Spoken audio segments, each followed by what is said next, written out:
Okay, I feel like I've been waiting to do this interview my whole life. Like, real talk. I'm sitting next to Black royalty right now. Lord this have man mercy. walking the door, and I feel like Black Jesus just entered. Oh my God.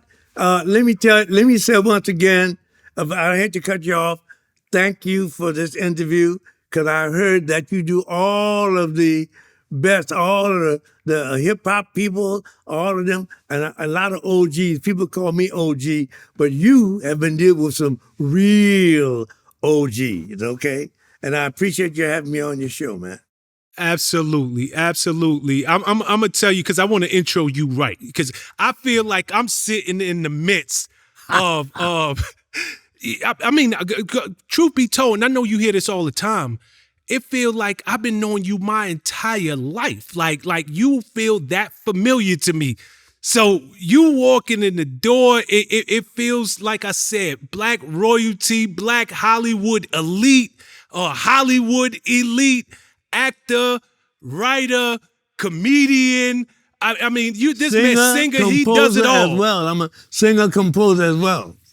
Because I started off with Harry Belafonte. You know who he is? Oh, we're going to get into that. Absolutely. Okay. Mr. B. But talking about Hollywood, the reason why I'm here probably because you did not go to the 35th precinct in Hollywood, where I got a lot of warrants.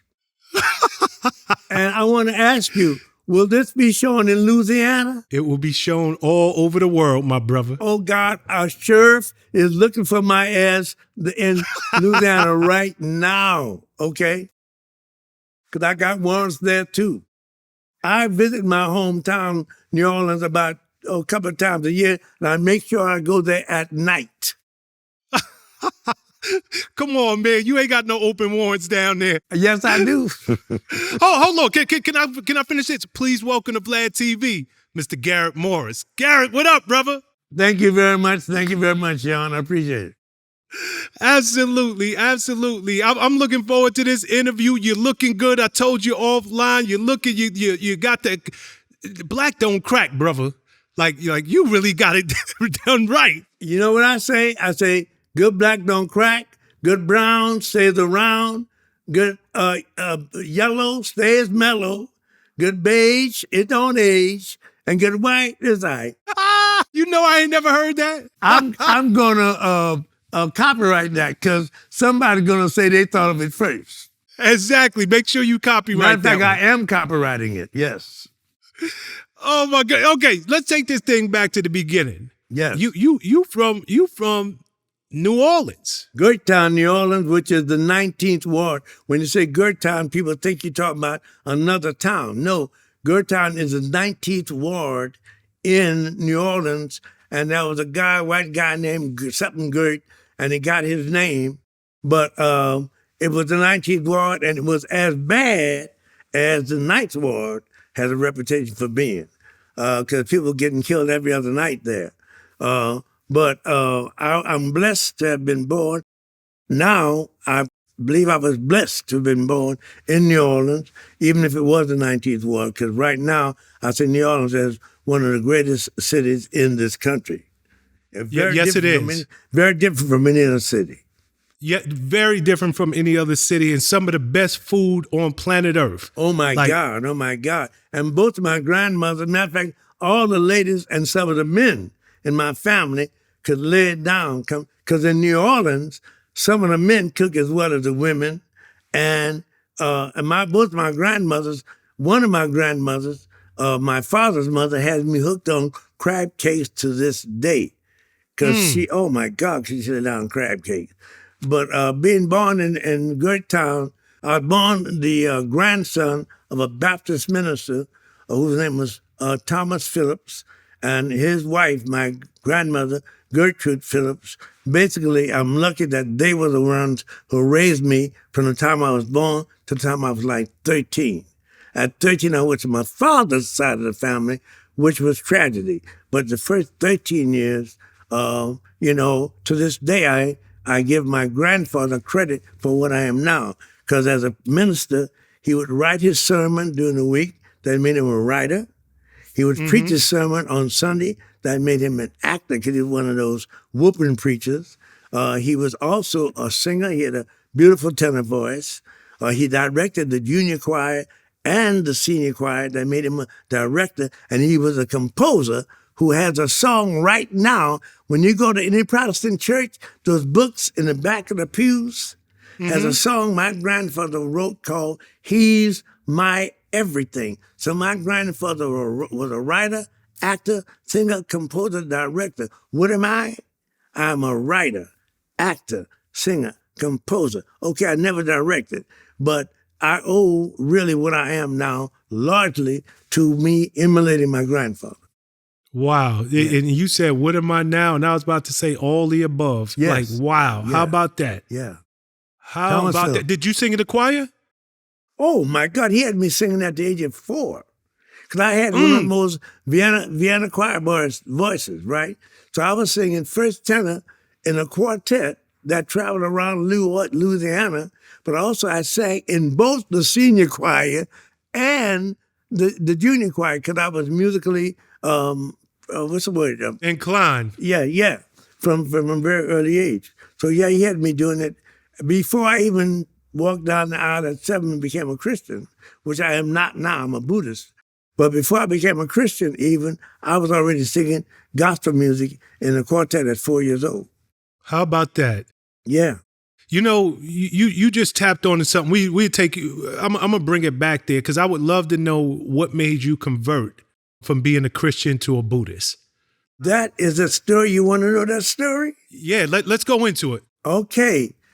Because remember I told you at the age of 13, my grandmother had died, and my grandfather broke my heart because not only was he fooling around with the organist of the church and making her pregnant, he also, on the week, was filling a lot of the female members of the church with the Holy Spirit. Okay? So I was a very naive, very 100% Christian until I began to deal with what he was doing and some of his minister friends were doing. And by the time I was in my late teens, I was aware that Christianity had also played a role in the 350 years of slavery, and that when I was growing up in the 40s, the white Christian community was heavy behind segregation and was not dealing with lynchings, which were happening, I thought, 2 or 3 times a month. I found out the statistics for lynchings was 2 or 3 times a week. By the time I'm in my 20s, I'm ashamed to be a Christian. Because not only did I find that out, but I found out also one time from my grandfather that Jesus himself was not white and blonde-haired. He was, in fact, a brown-skinned man with woolly hair. If you go to Revelation, the first chapter, 14 and 15th verse, you'll see that. So by the time I'm in my 20s, I'm actually angry that I'm a Christian, right? So I was determined not to be a Christian. But I wasn't telling anybody because if I told that to anybody, then I was still immersed in it. They would have kicked my behind. So when I left New Orleans to go to New York, it was because of I had won a singing contest, which sent me to Philadelphia. And then after that, the chaperone said I won second place in Philadelphia. But after that, the chaperone would say she would send us to New York for a tour. I told my grandmother, who's my father's mother, this before I left, and I hope, look, you're not supposed to talk bad about grandmother. It's almost biblical, right? But this grandmother was very, very, very on the other side. My mother's father was like the very example of unconditional love. My father's mother was not. So when I told her I would leave, make a long story short, when I left, my father's mother cursed me. Her exact words were, "I curse you, and you will fail. If you don't listen to me, everything you do is going to fail." When I got to New York, I went to my aunt to stay there.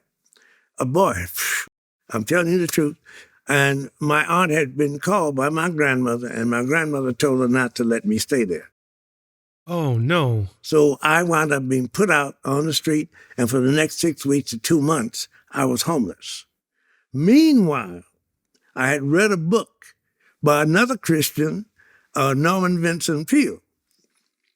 You might have read it, The Power of Positive Thinking.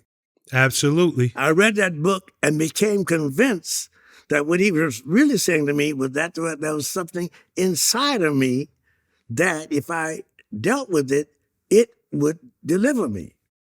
So for 6 weeks, I kept imagining myself with a house, living somewhere with a job, and I did it every night while I was homeless. I was sleeping on the top of projects, and I was sleeping in New York. There are those downstairs apartments, or you walk down a brick stairway, and around the side, I would sleep there.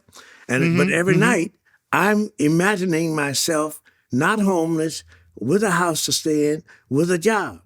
And I did it for like 3 weeks, and I was stopped by a black cop who was very kind to me. He said, "Look, man, you're a vagrant. It's against the law. I should bring you in, but I'm not." And I happened to tell him that I was a college graduate, and we talked a little while. He said, "Look, man, stop doing that. You can't do that. You can't sleep on the top of projects, et cetera." But of course, what could I do, Shawn? I told him I wouldn't do it because I did it again. The next time I was stopped by his sergeant, a white sergeant. I never forget it. I was on the ceiling sleeping, and a black woman comes through the door. "There he is, there he is." And the sergeant handcuffed me, took me downstairs, gave it to the black cop, and somebody had dropped a dime on him. And he tells the black cop, "This time you take him to jail," which he did. So over the weekend, I'm sleeping in the tank, and I am still imagining myself with a home to stay in, with a job. I didn't stop. I kept on till Monday morning when I was in court, right? And the traveling age man was sitting next to me, and the traveling age man said, "You people come here from all around, you just want to live on welfare." And that was the last thing I wanted to do. But now I'm crying because finally I'm saying all of that stuff I did not work. Then the cop goes up to the judge, and I see something I'd never seen before in my life. You know what I saw? A black judge. Wow. His name was Kenneth W. Stamps. And if you go to your phone right now and put his name down, it will come up. He was a very progressive activist judge. And when the black cop talked to him, he said, "Oh, really?" He calls me up. He said, "I understand you're a college graduate." I said, "Yes." He said, what college? I said, "Dillard University." He said, now he still doesn't believe me. He says, "Who's your president?"